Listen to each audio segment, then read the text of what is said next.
이거에 따라서 이직이 될 수도 있고 안 될 수도 있고, 또는 이거에 따라서 스카웃 요청이 올 수도 있고 안 될 수도 있고 뭐 그래요. 자, 뭘까요? 제가 최세한이 형의 여러 영상들을 보면은 주로 이야기하는 게 성과였죠. 근데 이 레벨에서부터는 그게 아니에요. 더 중요한 게 있어. 네, 반갑습니다. 이직해 1타 강사 최세한 형입니다. 오늘은 차부장의 이직에 대해서 이야기를 해볼 겁니다. 나는 차부장이 아니라서 이거 그냥 넘겨도 되겠는데? 이렇게 생각하시는 분들은 끝까지 들으시는 편이 좋을 거예요. 아무 생각 없이 회사 생활 하다가 제가 오늘 말씀드린 이 어려움에 빠질 수가 있거든요. 차부장의 이직은 어떻게 되는가 하나씩 한번 살펴보도록 하겠습니다. 오늘 영상에서는 차부장의 이직 타이밍, 그리고 이직 전략과 면접에서 주의할 것 3가지를 다뤄보도록 하겠습니다. 제일 먼저 타이밍이에요. 타이밍. 이직의 타이밍. 항상 타이밍이 중요하다고 그랬죠. 자, 근데 차부장의 타이밍은 어떨까요? 늦었어. 이직이 참 쉽지 않습니다. 그럼에도 불구하고 이직하는 케이스들이 많이 있어요. 그러니까 아마 여러분들이 보시기에는 분명히 있는데? 이런 경우가 있을 수 있어요. 그건 제가 이따가 좀 설명드릴 거고, 늦었다고 말하는 근본적인 이유가 있어요. 차부장은 이직을 하면 안 되는 걸까? 그런 건 아니지만 차부장이 이직이 늦었다고 말하는 이유는 뭐냐면 이 직책 자체가 이미 리더십의 역할을 해야 되기 때문에 그렇습니다. 자, 리더십이 하는 일이 뭐예요? 방향성을 정해주고 기준을 잡아주고 뭐 이런 거잖아요. 그게 뭐냐면 조직의 문화와 철학에서부터 시작을 합니다. 그러니까 사실 이거를 아무나 할 수는 없는 거예요. 차부장쯤 되면 회사 생활도 좀 해봤고 연륜도 있고 업무 전문성도 좀 있고 조직에 대한 이해나 백그라운드에 대한 이해들도 다 있기 때문에 그런 걸 기준으로 실무진들이 일을 잘할 수 있도록 방향성을 주고 우선순위를 잡아주고 이런 역할들을 하기 때문에 리더십 역할이라고 하는 거죠. 자, 이 말을 바꿔서 얘기하면 문화와 철학이 바뀐 다른 기업에서는 퍼포먼스를 내기 쉽지 않을 수도 있다는 거예요. 뭐 않을 수도 있다라고 말씀드린 이유는 모두가 그렇진 않기 때문입니다. 어느 정도의 완전 프로페셔널 레벨에 오르신 분들, 사실 차부장님이 이미 프로페셔널이 되어야만 했겠죠. 연차로 따지면 최소 15년차 이상쯤 될 거니까 프로페셔널이 됐어야만 하는 나이예요. 됐어야만 하는 연차란 말이죠. 근데 그들이 프로페셔널이 되는 과정에서 굉장히 중요한, 이제는 중심이나 기둥처럼 되어 있는 것들이 이 2가지입니다. 문화와 철학, 일하는 방식, 그리고 어떤 사람에게 이 일을 맡겨야 되는가, 이런 조직에 대한 이해를 기반으로 성과를 내신 분들이 차부장들이죠. 자, 근데 우리 주변을 보면 차부장임에도 불구하고 리더십 역할을 안 하고 아직도 실무자 역할을 하시는 분들이 있어요. 어쨌든 아직까지 그걸 하고 있다. 그럼 또 뭐가 맞아요? 직급 레벨, 연차 레벨하고 역량이 안 맞는 거예요. 그러니까 그것도 이직이 쉽지 않아. 하여튼 여러 가지로 이직이 쉽지 않아요. 그래서 저는 이직의 타이밍이라고 얘기했을 때 진짜 좋은 타이밍은 과장이 마지막이라고 보는 거예요. 과장. 차부장의 이직은 사실 이미 너무 늦었고 과장 레벨에서 이직을 마무리를 하는 편이 좋다. 이렇게 좀 말씀을 드립니다. 이게 여러분 커리어에 좋아요. 차부장 때 이직을 해서 뭔가 그 회사에 뿌리를 내리고 새로운 리더십을 발돋움하고 그런 경우가 있어요. 있긴 있는데 흔치 않아. 그리고 대기업이라든지 이미 체계가 잡힌 곳일수록 내부에서 키워서 내부에서 발탁된 사람들을 리더십을 세우고 싶어 하지, 굳이 외부에서 용병처럼 온 사람들에게 무언가를 맡기고 중심이 흔들릴 만한 그런 리스크를 떠안고 싶어 하지 않거든요. 그러다 보니 차부장이 이직이 쉽지가 않습니다. 자, 그럼에도 불구하고 이직이 되는 경우의 수들이 있어요. 그걸 하나씩 좀 찾아보죠. 제 주변에 있는 많은 차부장들, 그리고 실제로 제가 차부장들의 영입을 많이 해봤기 때문에 제가 본 경우의 수들은 좀 있는 것 같아요. 자, 차부장의 이직 경우의 수가 있습니다. 뭐 이거가 다는 아니에요. 근데 제가 주변에 봤던 경우의 수고, 이런 것들은 충분히 있을 수 있다 라고 하는 것들 몇 가지 좀 뽑아볼게요. 첫 번째는 작은 규모로 이동하는 겁니다. 우리가 상승 이직이라는 전략을 이걸로 얘기했어요. 근데 작은 규모로 그냥 가는 게 아니라 책임자로 가는 겁니다. 내가 이전에 있던 회사에서 책임자 역할 혹은 중간 리더십 레벨을 했는데 작은 규모로 가면서 갑자기 실무자를 가는 경우는 없겠죠. 만약에 그런 게 있다 하더라도 가시면 안 돼요. 자, 2번째는 스타트업으로 영입되는 거예요. 물론 위에 거랑 좀 비슷한데 어떤 의미에서 파운더 느낌입니다. 파운더 느낌으로 실제 지분 투자를 하고 뭐 이런 창업주가 아니더라도 스타트업이 이루어진 초기 멤버로서 함께 일하는, 그걸 같이 빌드업해가는 경우로 가는 경우들이 있어요. 위에 있는 거는 작은 규모라고는 했지만 여기에 해당되는 게 큰 기업에서 중견 기업으로 가는 경우들도 포함이 되겠죠. 그러니까 이 작은 규모라는 것은 내가 있는 곳보다 작은 규모를 얘기하는 거지 완전 초기 스타트업을 얘기하는 건 아닌데, 2번째는 초기 스타트업을 말씀드리는 겁니다. 자, 3번째의 경우의 수는 외국계로 가는 거예요. 자, 외국계 기업이 은근히 차부장급들을 선호합니다. 이유가 뭐냐면 우리나라에 들어와 있는 외국계 기업들의 상당수가 B2B 기업이에요. B2B라는 구조를 가지고 있어요. 그러니까 B2B라는 건 뭐예요? 국내 기업이 고객사의 경우가 많다는 거예요. 그래서 특정 기업에서 오랫동안 경력을 쌓으셨던 분들을 영업이나 고객사와 소통할 수 있는 그런 포지션으로 영입을 해서 B2B 세일즈에 활용하려고 하는 경우들이 꽤 많이 있습니다. 오히려 차부장급에서 외국계로 이직하는 경우가 많은데, 여기서 말하는 외국계 기업은 제조업 쪽이 많아요. 제조업이나 또는 상품 쪽을 다루는 그런 회사들이 우리나라에 생각보다 굉장히 많이 들어와 있더라고요. 자, 4번째는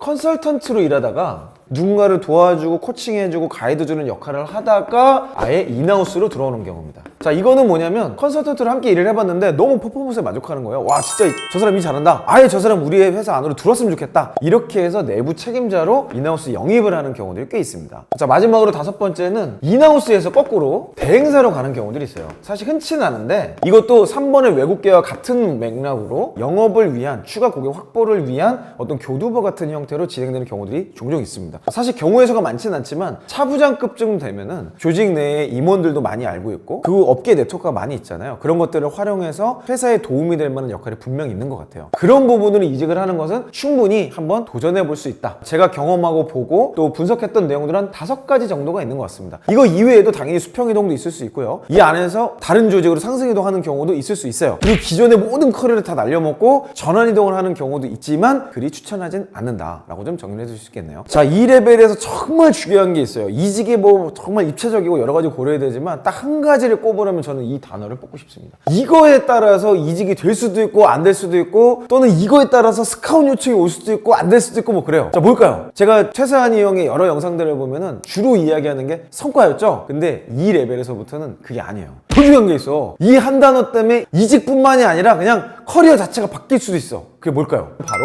평판입니다. 자, 사실 왜 그런 말 있잖아요. 나이 40이 됐을 때 그 사람의 얼굴 표정 또는 주름은 그 사람의 인생이다. 제가 보기에 차부장급의 평판은 그 사람이 살아온 길입니다. 그래서 이 평판이라는 게 너무 중요해요. 이 평판 안에는요 성과도 다 들어가 있습니다. 당연한 거예요. 너무나 당연하고 여기 안에 역량도 다 들어가요. 많은 사람들이 차부장급에 대한 평판에 이 내용들을 반드시 포함합니다. 그냥 뭐 인성이 좋아서 저 사람이 사람 좋아서 이렇게 해서 좋은 평판을 내는 사람은 없어요. 아마 대리급 실무자급까지는 저 사람 그래도 말도 잘 통하고 사람들이 프렌들리해 그래서 함께 일하고 싶어 이런 게 있을 수 있지만 차부장 레벨에서는 성과와 역량을 제외한 채로 좋은 평판을 얻는 경우는 거의 없다고 보셔야 돼요. 자, 그럼 평판이 제일 중요하다고 말씀드렸습니다. 이직을 하기 위해서 여러분이 하셔야 될 한 가지가 있다면 바로 평판 관리인 것 같아요. 왜냐면 이 레벨에서는 일반적으로 공채를 지원해서 이직하는 경우보다 지인의 추천을 통해서 소개로 이직이 이루어지는 경우가 압도적으로 많습니다. 일반적으로 공채 떠있는 걸 이렇게 보셔도요 이 레벨이 그렇게 많지 않아요. 그럼에도 불구하고 이직이 이루어지는 경우는 지인 추천이라는 거예요. 지인 추천이라는 게 뭐예요? 자신의 명예를 걸고 또는 나의 어떤 여러 가지 경험을 봤을 때 이 사람이 여기 적임자다 라는 것들을 권면하는 거잖아요. 그때 따지는 게 평판이에요. 레퍼런스 체크도 이 레벨에서 가장 많이 봅니다. 그러니까 사실 이쯤 되면은 평판이 뭐보다 중요해지는 줄 알아요? 경력 기술서보다 더 중요해지는 거예요. 뭐 당연히 경력 기술서는 기본이지 뭐 이거는 기본이라고 말을 하긴 하겠지만 정작 평가할 때는 평판이라는 것이 훨씬 중요하다. 자, 평판이라는 내용에서 항상 중요하게 다뤄지는 내용이지만 누구의 평판이 가장 중요할까? 사실 이것도 굉장히 중요한 포인트거든요. 이 레벨을 믿고 추천해 줄 수 있는 상사의 평판이 중요합니다. 뭐 부하직원의 평판도 중요하고 동료의 평판도 뭐 물론 중요해요. 근데 상사의 평판만큼 중요하진 않습니다. 상사가 대부분 임원급이잖아요.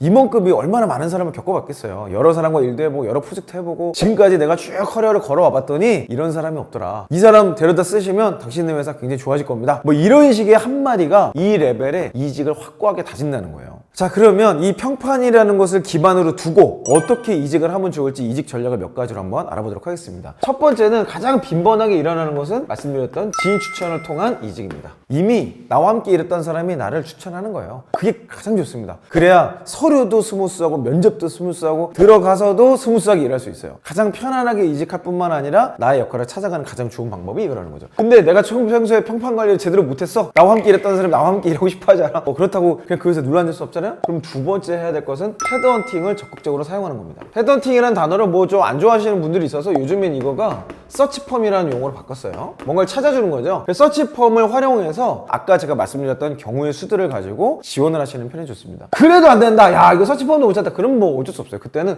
경력 채용을 지원하셔야 됩니다. 그런데 경력 채용에서 제가 헤드헌팅을 더 우선순위 드리는 이유가 뭐냐면 많은 회사들이 경력 채용 공고문을 내요. 차부장급에 대해서. 그래서 지원을 하거든요. 근데 그러면 잘 안 돼. 왜 그런지 아세요? 이게 이미 내정자가 있는 경우가 많아. 내정자라는 의미를 우리가 막 굉장히 싫어하잖아요. 근데 회사 입장에서 이것처럼 안정적인 게 없거든요. 어떤 경우가 내정자냐? 뭐 내정자라고 말하면 굉장히 부정적인 어휘긴 한데 내정자라고 딱 정한 건 아니야. 근데 높은 확률로 이 사람을 뽑고 싶어. 이렇게 얘기하는 거죠. 그 이유가 뭐냐? 대부분 지인 추천을 받았거나 서치폼을 통해서 추천을 받았고 어느 정도 검증이 됐다고 생각하는 사람이 경력 채용이라는 루트를 통해서 지원하고 그 안에서 면접에서 확인되면 그냥 이 사람 뽑으면 되겠다. 되겠네 라고 가는 거예요. 근데 면접을 봤는데 막상 이 사람보다 더 탁월한 사람이 여기 있네? 그럼 이 사람 뽑겠죠. 근데 그런 경우가 제 경험으로는 많지 않더라. 내정적으로 말할 수는 없지만 사전에 이미 어느 정도 검증된 풀을 넘어서기는 쉽지 않더라라는 게 제가 지금까지 채용을 하면서 얻게 된 결론입니다. 그럼에도 불구하고 경력 채용을 들어가면 어쨌든 면접의 기회는 생겨요. 경우에 따라서 들러리처럼 면접을 볼 수도 있지만 어쨌든 면접의 기회는 있어. 그러니까 여러분이 하셔야 될 건 뭐예요? 평소에 경력 기술사 잘 관리하시고 평판 관리하시고 그 나의 모든 역량을 면접에서 쏟아낼 수 있다면 무조건 면접에 참여하시는 게 좋겠죠. 자, 그런데 이 면접에서 주의해야 될 요소가 있습니다. 이거 주의하셔야 돼. 이거 잘못했다가 앞에서 잘 만들어 놓고 괜히 이것 때문에 떨어지는 경우들이 있더라고요. 자, 가장 중요한 게 뭘까요? 여기서도 그냥 한 단어로 정의할 수 있어요. 그게 뭐냐면 퇴직사유입니다. 왜 퇴직사유가 중요하냐면 나오지 않을 사람이 나온 거예요. 보통은 그 회사에서 역할을 이제는 딱 해주셔야 될 분들이 이직을 하게 또 튀어나온 거잖아요. 그러니까 당연히 퇴직사유에 대해서 궁금할 수밖에 없습니다. 특별히 한 회사에서 오래 근무하신 분들 있죠. 예를 들어서 신입으로 입사해서 지금까지 쭉 커리어를 꾸리셨다가 차부장 레벨에서 퇴사를 한다? 이거 보기 굉장히 이상한 거죠. 그러니까 그런 부분들은 이걸 집중 점검할 수밖에 없습니다. 이때는 여러분 퇴직사유를 잘 준비를 하셔야 되는데 나올 수밖에 없었던 정황을 잘 설명하시는 게 좋아요. 근데 여기서 내가 밀렸다거나 회사가 안 좋다거나 이런 남 탓하는 느낌의 뉘앙스를 풍기시는 것은 사실 굉장히 안 좋은 표현법이라고 말씀드릴 수 있습니다. 그래서 가장 좋은 것은 뭐 회사가 어려워졌거나 뭐 또는 사내 정치라거나 뭐 하여튼 내가 지금 지원하는 회사에는 그런 문제가 없을 만한 정황들을 잘 정리해서 설명하시는 게 좋다는 거죠. 이 퇴직사유 때 꼭 피해야 될 요소들이 몇 개 있어요. 제일 안 좋은 거는 상사와의 트러블입니다. 자, 여기 상사가 뭐 누구겠어요? 임원이겠지 뭐. 근데 차부장쯤 되면 사실 뭐 사회 초년생도 아니고 회사 돌아가는 거 거의 다 알고 뭐가 문제인지도 알고 상사가 좀 꼰대 소리 해도 나도 꼰대인데 뭐 우리 같이 뭐 이렇게 되는 거 아니야. 아니 근데 상사와 계속 트러블이 있었다? 사실 이거는 쉽게 이해하기 어려운 레벨입니다. 그래서 상사와의 트러블 때문에 퇴사를 하셨다 하더라도 이거는 가급적이면 피하시는 게 좋고 다른 퇴직 사유를 찾아서 그걸로 얘기를 하시는 게 좋아요. 그리고 두 번째는 인정 못 받고 있는 상황이에요. 이거는 나의 능력과 평판 자체를 스스로 증명하는 게 되거든요. 그래서 인정 못 받고 있는 상황을 퇴직 사유로 얘기하는 것은 뭐 아까 말씀드렸던 여러 가지 이직 가능한 경우의 수 중에 정말 여러분을 필요로 하는 기업들이 있을 수 있어요. 그런 곳에 가는 것이라면 상관없겠지만 일반적으로 내가 도전하는 회사라고 했을 때는 인정을 못 받고 있는 상황은 퇴직 사유로서 굉장히 무모합니다. 세 번째는 밑도 끝도 없는 도전이에요.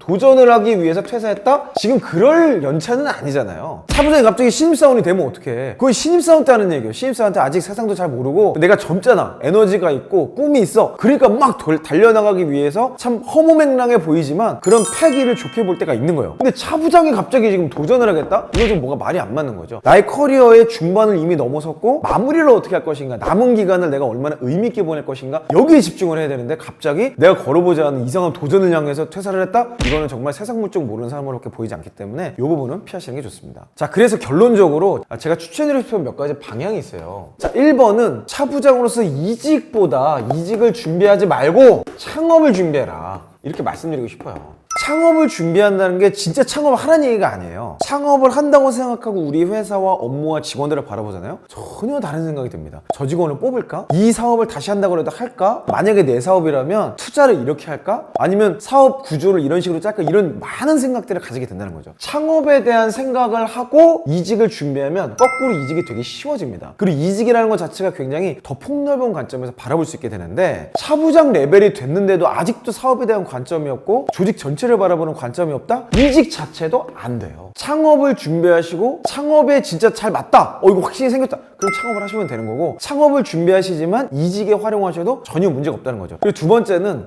경력국제 MA에 지원하기보다는 지인 추천 채용에만 도전을 하시는 게 좋습니다. 어차피 이것도 경력공채 형태를 띠게 될 거예요. 그래서 헤드헌팅을 포함한 지인 추천 채용이 잘 진행이 될 때까지 기다리셔라. 섣부르게 움직이는 것이 오히려 회사와도 굉장히 많은 미스커뮤니케이션이 일어나고 여러분의 몰입도에도 자존감에도 굉장히 영향을 줄 수 있어요. 지인 추천을 중심으로 이직을 도전하시는 게 좋습니다. 자, 3번은 사실 조금 더 이전으로 돌아가야 되는데 사람 관리를 하셔야 됩니다. 사실 지인 추천하고도 연결이 돼요. 근데 이걸 언제부터 시작해야 되냐? 차부장이 돼서 나의 이직을 위해서 사람 관리한다? 그 이미 진정성이 없는 거예요. 그게 아니라 과장 때부터 벌써 과장이 됐어? 그러면 과외장이잖아요. 그때부터 벌써 조직이 리더십인 거예요. 그때부터 사람 관리하시고 사람들을 케어하시고 사람을 키우시고 내가 새로운 일을 한다면 누구와 함께 일하고 싶다라는 것들을 정리하고 계셔야 됩니다. 부하 직원을 포함해서 동료들은요 엄청난 경쟁력이 될 수 있고, 심지어 나와 함께 일했던 상사가 이동을 했을 때 여러분에게 오퍼를 주실 수도 있습니다. 제가 다루진 않겠지만 임원의 이직이 차부장의 이직보다 훨씬 빈번하고 쉽습니다. 그래서 내가 함께 일했던 상사가 임원급일 거 아니에요? 그분이 이직을 하시면 여러분에게 오퍼 오는 경우도 굉장히 많고, 그게 지인 추천에 많은 경우를 차지하기 때문에 상사와의 좋은 관계를 미리미리 관리하시는 게 좋다고 말씀드릴 수 있겠습니다. 네, 오늘 차부장의 이직편까지 알아봤습니다. 물론 2위에 임원급이 있지만 그 레벨은 사실 규정하기가 굉장히 어려워요. 굉장히 어렵고, 저도 임원급 채용을 많이 해봤는데 사람마다 너무 다르고 경우의 수라는 것이 사업도 고려해야 되고 여러 가지가 있어서 저희가 차부장까지만 다뤄보도록 하겠습니다. 여러분이 어떤 연차에 있으시건 간에 미리미리 여러분의 커리어를 준비하시고, 언제나 경력기술서를 기반으로 여러분의 커리어가 어디까지 왔는지, 어떤 방향성을 향해 가고 있는지 체크해 보시면 좋겠습니다. 자, 이거 참고하시라고 저희가 이직 바이블 이미 잘 정리해 드렸잖아요. 그걸 참고하셔서 여러분의 커리어의 방향성, 그리고 어디까지 왔는지를 실제 문서해 보시고, 꼭 이직을 하기 위해서가 아니라 이직을 미리미리 준비하셔서 이 레벨이 됐을 때 이직이 안 돼서 어려움을 겪는 일이 없으셨으면 좋겠습니다. 네, 그럼 저는 다음 영상에서 더 좋은 내용으로 여러분의 성공 커리어를 위해서 함께 하도록 하겠습니다. 여러분 화이팅 하세요. 이상 이영이었습니다.